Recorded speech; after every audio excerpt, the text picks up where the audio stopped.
Episode 17 of To Your Eternity really did feel like it's not really uneventful, but just not really much happening.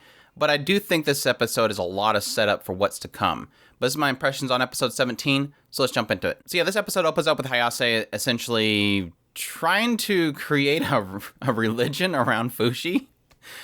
She pretty much claims, look, I'm not looking to take leadership. She actually passed it on to Tonari, I think really just to get rid of her. She knew that giving Tonari leadership would probably get her dead or killed. So that's that. But yeah, she pretty much claimed, I'm just going to be one of you. I think we are all pretty much here because we are here to worship this Fushi, this immortal being that has come here for us. And like I said, it seems like she's trying to create a religion around Fushi. Which kind of furthers this kind of obsession that she has with him, which I thought was kind of odd. I guess that's the whole aspect of having somebody that's able to manipulate people with their words, but it's like you've had this immortal being here for a long time. I'm assuming that those that wanted to worship him for being immortal would probably already be doing that. But yeah, her words sway some of the crowd, not all of them. A lot of people are like, this is crazy. You're outsiders, get the heck out of here. But yeah, that was a little bit weird. But yeah, this kind of follows up with a little scene of Hayase licking Fushi again. We have more face licking from this character. But it gets a little weird because Fushi, while in his head, he's starting to see a lot of people around him, and they're all trying to basically encourage him that he does have, March in him. He does have Gugu inside of him.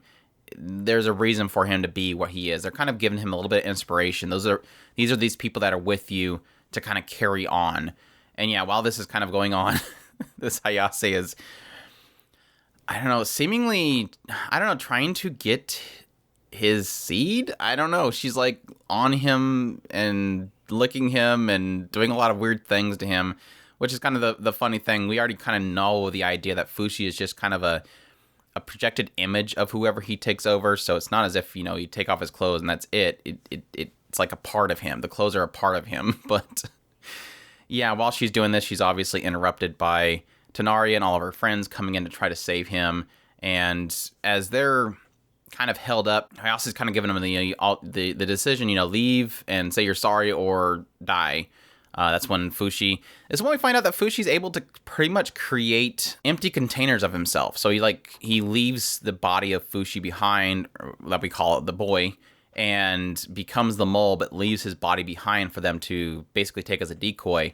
And that's when he jumps in and takes Hayase hostage and pretty much makes him let him go.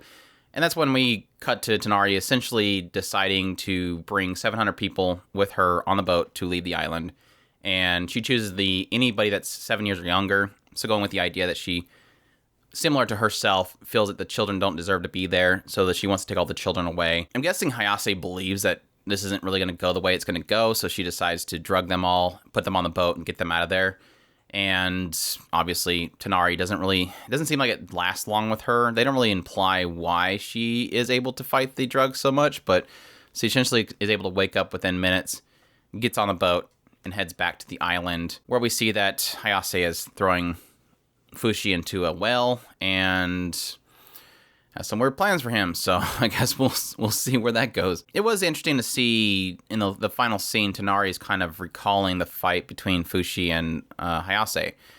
And it was funny because in the last episode, my mindset went more the idea that Tonari was terrified of Fushi in this pit of rage. He finally finds something that he wants to take revenge on. He becomes enraged. Where typically Fushi's very passive. He doesn't care. He doesn't want to get involved. Doesn't want to harm people. But in this brief moment, we as a viewer and as well as Tonari is able to see it, Fushi's angered and he wants to kill Hayase. This is the first time we really see that Fushi wants to kill somebody.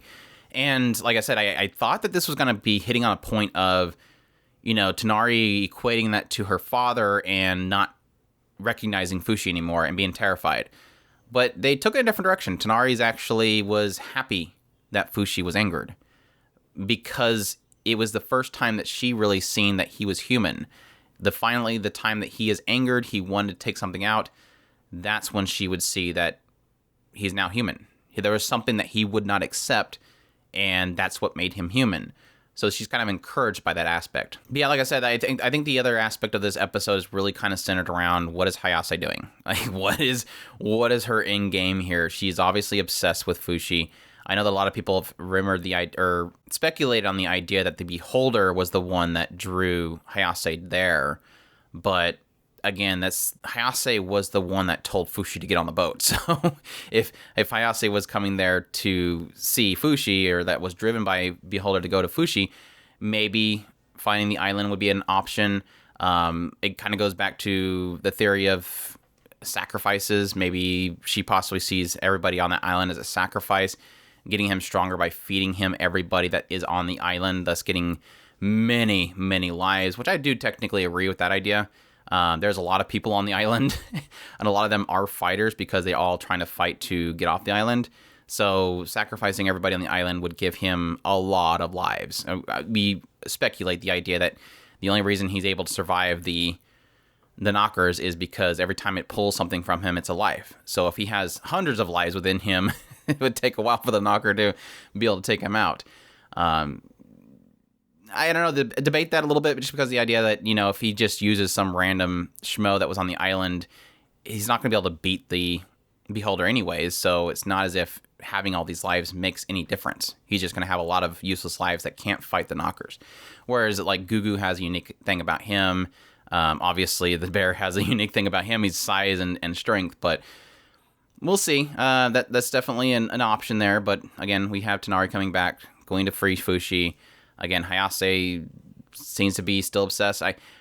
I'm hoping at some point we get some kind of explanation to her. I don't know if we can take what she says at the arena to be her driving force, that she just sees him as some kind of immortal being that needs to be worshipped. I don't really necessarily see it that way, but it might. We'll see. But that's my thoughts on episode 17. Like I said, not too much happening, but yet a lot of setup for what's to come.